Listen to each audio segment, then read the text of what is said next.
Hello दोस्तों, मेरा नाम डॉक्टर बबलू। आज मैं आपको बताऊंगा ब्रेन स्ट्रोक के बारे में। इसमें क्या होता है कि पैरालिसिस हो जाता है, जिसको हिंदी में लकवा भी बोलते हैं। आधे शरीर का काम करना बंद कर देना। ठीक है, ये दोस्तों ऐसी बीमारी होती है, पूरी दुनिया में ये तीसरे नंबर पर आती है लोगों की जान लेने में।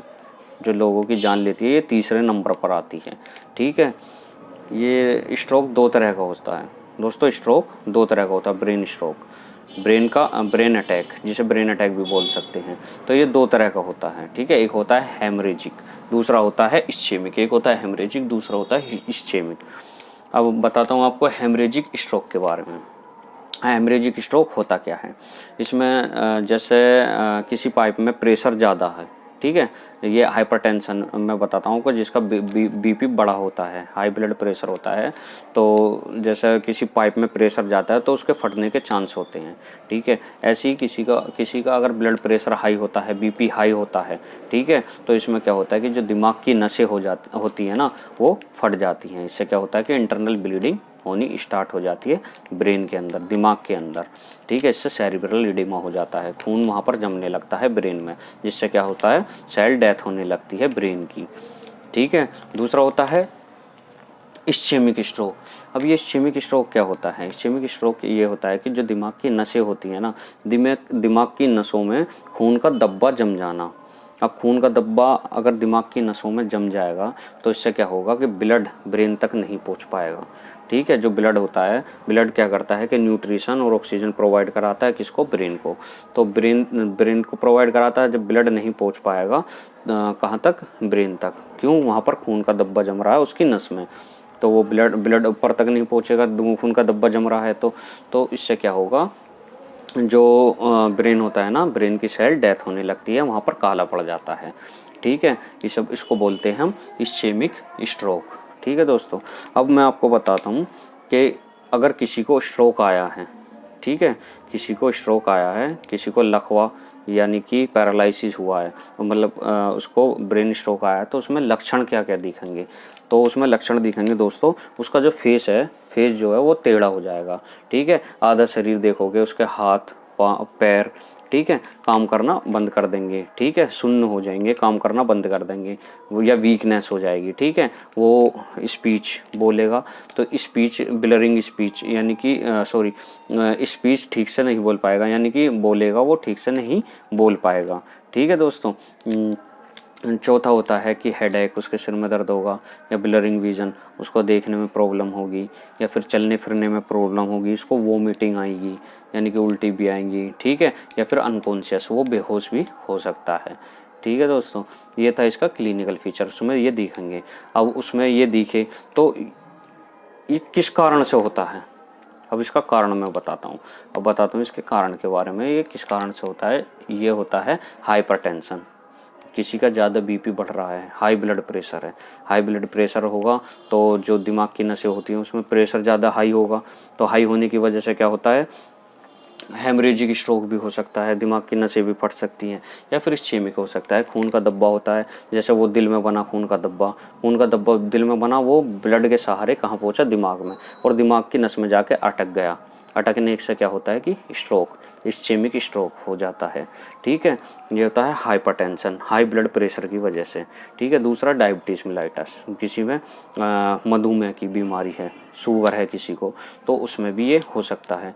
या फिर ओबेसिटी, किसी को ज़्यादा मोटापा है, ठीक है, उसमें हो सकता है। या फिर सेडेंटरी लाइफ स्टाइल, यानी कि कोई इनएक्टिव एक्सरसाइज, कोई एक्सरसाइज नहीं कर रहा है।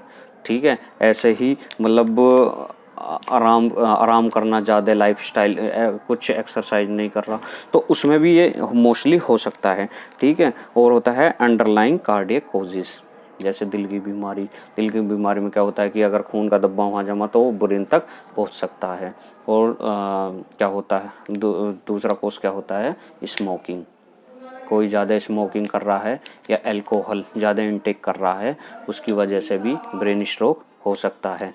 और क्या है, स्ट्रेस, ज़्यादा चिंता कर रहा है, टेंशन में है ज़्यादा, तो स्ट्रोक हो सकता है। ठीक है, ये थे इसके कोजेस, कारण किस वजह से स्ट्रोक हो सकता है। ठीक है, अब मैं आपको बताऊंगा इसका इन्वेस्टिगेशन।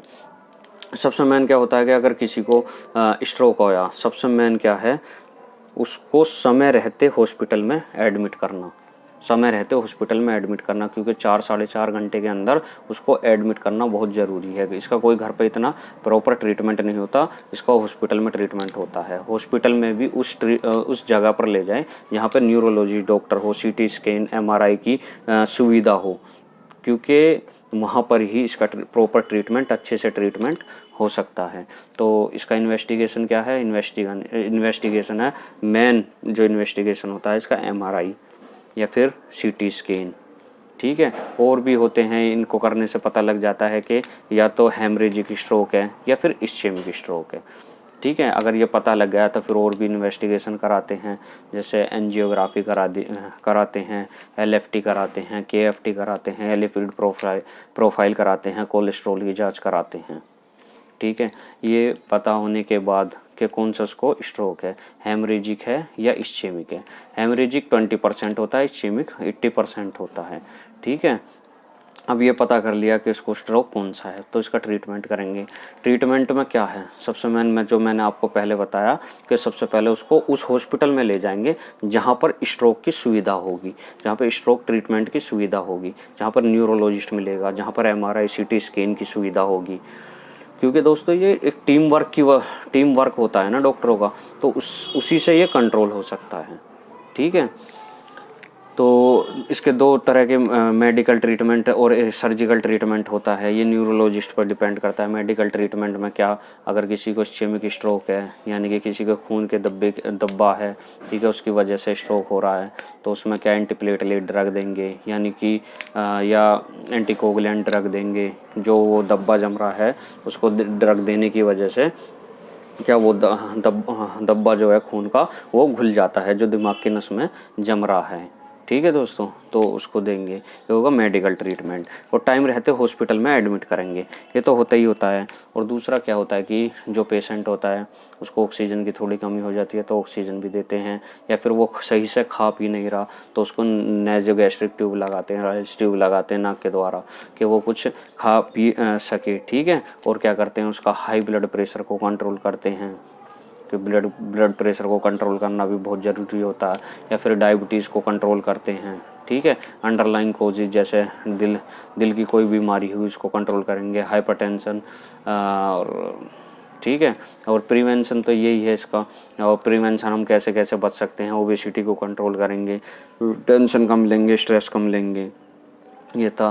और सर्जिकल ट्रीटमेंट ये होता है कि जैसे हेमोरेजिक स्ट्रोक हुआ तो ये सर्जिकल ट्रीटमेंट से होगा। ये क्या कौन करता है, न्यूरोलॉजिस्ट करते हैं। ये था मोटा मोटा स्ट्रोक के बारे में, ठीक है दोस्तों।